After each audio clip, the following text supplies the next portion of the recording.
guys, Nikki here. I'm here to do my brand new bookshelf organization and then short bookshelf tour. I have another bookshelf I'm going to be putting books on that is in my living room, so I will be doing this, and then during my tour I will show you that as well. As many of you know, because I've talked about it a little bit here, my husband and I just moved into a brand new house. We've purchased our first home, and so I decided to share part of my adventure with you through reorganizing my bookshelves now that I've gotten rid of the old bookshelf I had. So the next little bit will be time-lapsed, and then once we get to the tour, we'll be back to normal speed. I'll see you in a bit.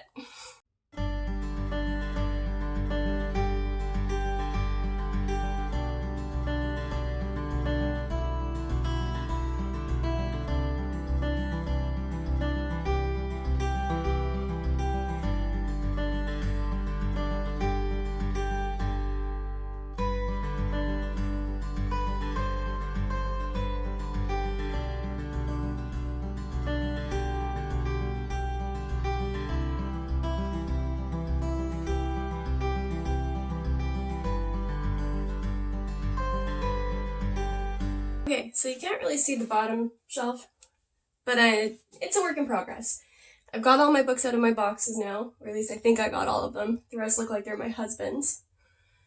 And so I'm hoping to get these organized. We'll see. I have way more fantasy than I expected.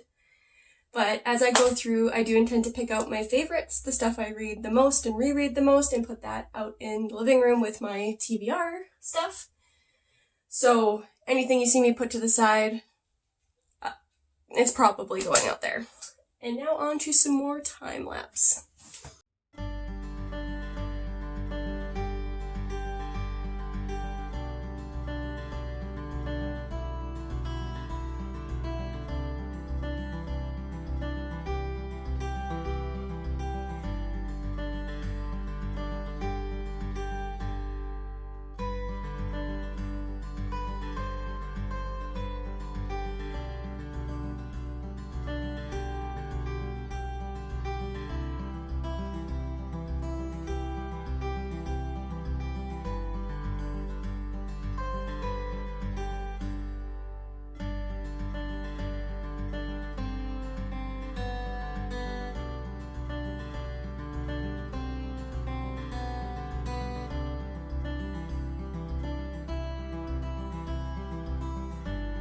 So as you can see, I have some beautifully organized shelves.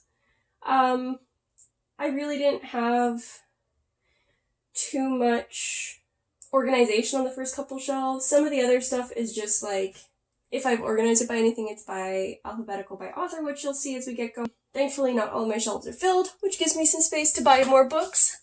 Always wonderful. And now I'll do the quick tour, and I'll start with my TBR favorites shelf. And here is my last bookcase. It's the artsy one that I have for the living room. On the top here we have where I'm going to be putting all my all-time favorites. Right now it's just the two that I read and think about the most. The next shelf down has just some cookbooks. I don't have anywhere else to put them. Next shelf down is my TBR for July. The 4 books on the left are for my reading challenge. The 4 books on the right are the 4 that I want to get done this month. Fight Club, I'm planning on also watching the movie. And then The Lies of Locke Lamora by Scott Lynch is going to be my book of the month review. Then we have the rest of my cookbooks, and then an empty shelf. So I'm just starting from the top left and then moving to the right, and then I'll go down. That has to do with how I organized. This top left shelf is the shelf you guys don't really see that much. It's my historical fiction romance books. It's really just like my romance shelf, but I clearly predominantly read historical fiction. The thing I like about this shelf, or this genre and the specific books I have, is they're all typically strong females. Moving to the right, you'll see up top are my children's books. They're books that I've read and loved and want to keep, or in the case of Treasure Island, my husband really likes, so we're keeping that for when we have kids who are reading age. Next is a strange mixture, which is childhood fantasy. You'll see, and then like mystery thriller horror. Right here is where that ends, and Philip Pullman is the beginning of the children fantasy, and moves all the way over to my Harry Potter. As you can see, I have like a fancy edition of Harry Potter. I'm torn as to whether or not I'll finish purchasing the series. I've been not super impressed with J.K. Rowling and everything that was going on there, and I really don't want to support her, and I'm torn because I also want to finish that edition of the books. Going back to the left and going down one shelf, this is the first of my fantasy shelf. Here is a mixture of standalones and short series. I do have Tolkien on this shelf, but I may move it out to my living room shelf at some point because I do intend to reread those. They were an awesome series, and this is a mixture of read and have not read. There's a couple series, this one here and this one here, where I've read the first book but haven't finished the series. Moving to the right, we are still at the same level, and here is the rest of my fantasy. This one will need to be reorganized. I only have the first book in a number of series, and I intend to get the rest. The Blade Itself series, I really want this edition, but I need to get more of them. I have 3 of this series. I can't remember how many are in the Thursday Next series. Jonathan Strange and Mr. Norrell. I'll probably get rid of this as soon as I read it because it's so chunky. I mean, it depends on whether or not I love it or not. If I love it, I might keep it. And then my Wayward Children series, I just have the first book. I didn't love all of them, but there's a couple more that I actually really enjoyed, so I want to grab those.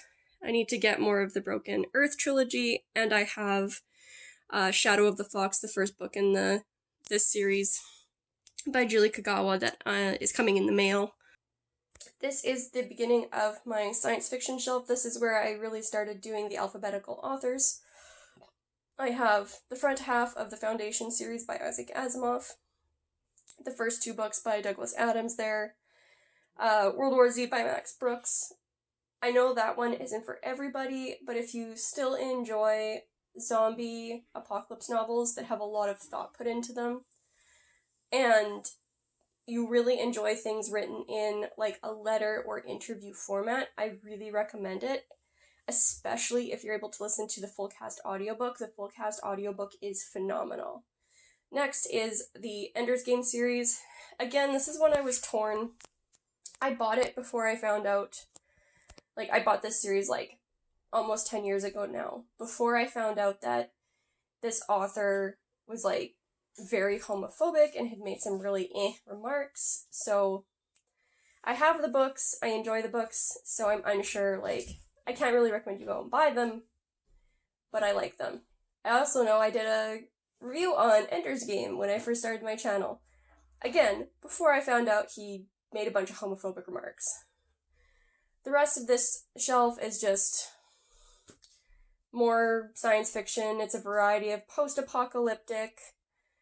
I mean, it's predominantly post-apocalyptic. The Deep here by Nick Cutter. That one is the only one that I would consider, not post-apocalyptic.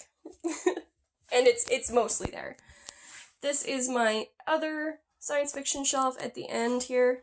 At the end here, I have my small collection of manga. I really like One Punch Man. And the Yorusuba is really cute slice of life, really quick and snappy little stories. They're my husband's. And then the rest of these science fiction books are more the science, or the deep space science fiction. I'm not sure how this worked out, but it worked out well.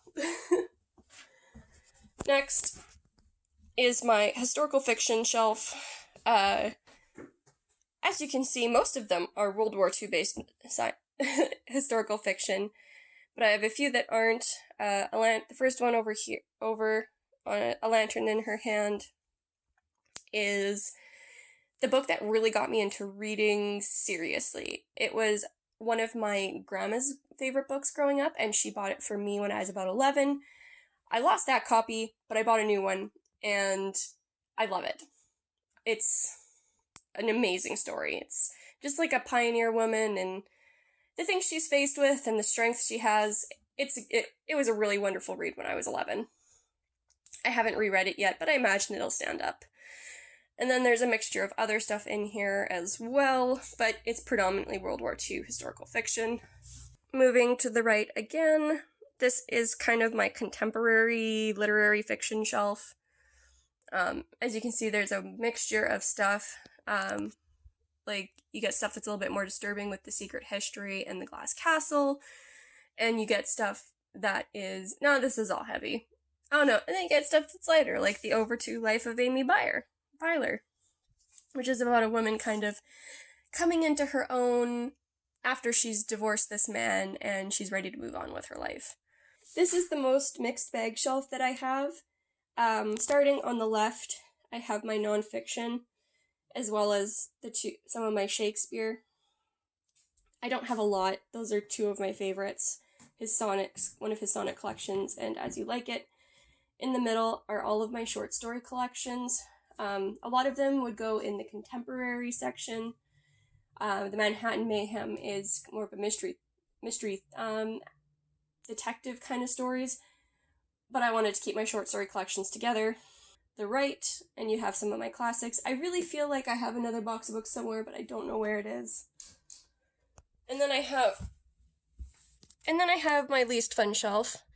These are all of my textbooks from university and my technical diploma for cytology, with the exception of the French and German language learning collections. I took French all the way through high school, and I took German in some German in college, and I really, really liked it.